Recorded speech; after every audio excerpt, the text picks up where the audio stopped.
জ্বালানি সংকট মোকাবেলায় দেশের গুরুত্বপূর্ণ সরকারি ভবনগুলোতে পর্যায়ক্রমে সৌর প্যানেল স্থাপন করার নির্দেশনা দিয়েছেন প্রধানমন্ত্রী তারেক রহমান। সৌর বিদ্যুৎ সংক্রান্ত এক সভায় এ নির্দেশনা দেন প্রধানমন্ত্রী।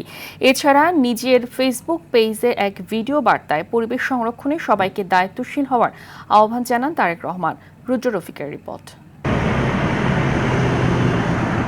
উন্নয়নের অগ্রযাত্রার সঙ্গে পাল্লা দিয়ে বাড়ছে পরিবেশগত সংকট। বায়ু দূষণ, নদী দূষণ, বন উজাড়, প্লাস্টিক বর্জ্য ও জলবায়ু পরিবর্তনের প্রভাবে দেশের পরিবেশ আজ চরম ঝুঁকির মুখে। বিশেষ করে রাজধানী ঢাকাসহ বড় শহরগুলোতে বায়ু দূষণ বাড়ছে উদ্বেগজনকভাবে।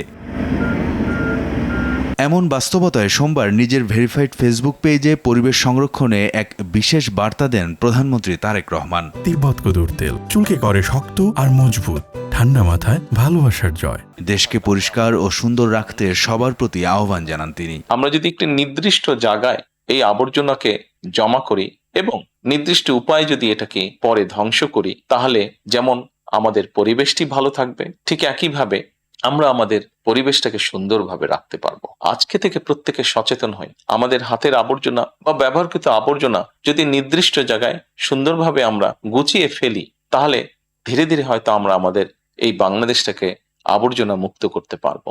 এদিকে সচিবালয়ে প্রধানমন্ত্রীর সঙ্গে অর্থনৈতিক অঞ্চল কর্তৃপক্ষের গভর্নিং বোর্ড বেজার বৈঠকে দেশের ইপিজেডগুলোতে মোট 1,25,000 বৃক্ষরোপণের সিদ্ধান্ত নেওয়া হয়। এছাড়াও নারায়ণগঞ্জের করিম জুট মিলস ও লতিফ বাওয়ানি জুট মিলসের জমি ও বিদ্যমান অবকাঠামোকে অর্থনৈতিক কর্মকাণ্ডে ব্যবহারের সম্ভাবনা নিয়েও বৈঠকে পর্যালোচনা করা হয়।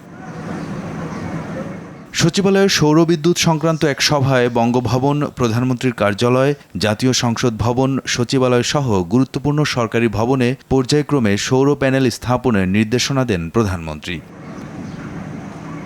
এদিন সচিবালয়ে প্রধানমন্ত্রীর সঙ্গে সৌজন্য সাক্ষাৎ করেন দক্ষিণ কোরিয়ার বাণিজ্যমন্ত্রী ইও হানকু। বৈঠকে দ্বিপাক্ষিক বাণিজ্য ও অর্থনৈতিক সহযোগিতা নিয়ে বিস্তারিত আলোচনা হয়। দক্ষিণ কোরিয়ার ব্যবসায়ীদের বাংলাদেশে খেলনা, ইলেকট্রনিক্স, টেলিযোগাযোগ, অটোমোবাইল, সেমিকন্ডাক্টর এবং জাহাজ নির্মাণ খাতে বিনিয়োগের আহ্বান জানান তারেক রহমান।